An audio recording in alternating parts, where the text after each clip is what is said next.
गुरुचरित्र पारायण करत असताना या छोट्या छोट्या गोष्टी लक्षात ठेवून आवर्जून करा. तुम्हाला खूप छान अनुभव येतील.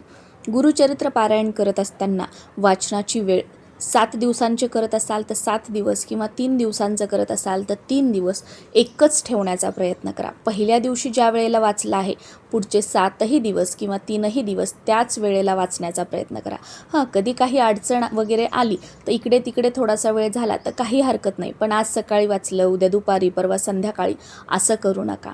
दुसरं म्हणजे जे बसण्यासाठी आपण आसन घेतोय ते 7 दिवस एकच आसन ठेवा आणि ते आसन 7 दिवस दुसऱ्या कोणत्याही पूजेला किंवा दुसऱ्यांना वापरू देऊ नका. तुमचं पारायण झालं की त्या आसनाला नमस्कार करा आणि ते आसन घडी घालून देवघराच्या आजूबाजूला किंवा जिथे पारायण करताय तिथे ठेवा की दिवसभर त्याला कुणी उचलणार नाही किंवा त्याला कुणी स्पर्श करणार नाही. दुसऱ्या दिवशी जेव्हा तुम्ही वाचन करणार तेव्हा तुम्हीच ते आसन घ्यावं व त्यावर बसून पारायण करावं, परत ठेवून द्यावं. 7ही दिवस रोज पारायण करत असताना रोजचे अध्याय वाचून झाल्यानंतर ग्रंथाला नमस्कार करावा. काही चूक भूल झाली असेल तर त्याबद्दल क्षमा मागावी आणि त्यानंतर महाराजांना नैवेद्य दाखवावा.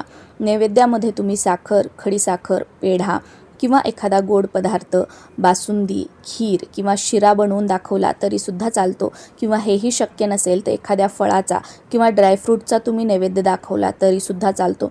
हा दाखवलेला नैवेद्य कमीत कमी अर्धा तास तिथे महाराजांजवळ ठेवा आणि त्यानंतर घरातील सर्वांनी तो प्रसाद म्हणून ग्रहण करावा.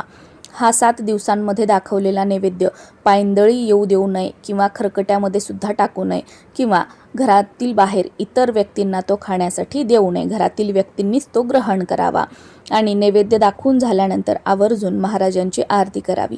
आरती करण्यासाठी सुरुवातीला गणपतीची आरती म्हणावी, त्यानंतर दत्त महाराजांची आरती म्हणावी. तुमच्याजवळ जर वेळ नसेल तर फक्त या 2 आरती केल्या तरीसुद्धा चालतील.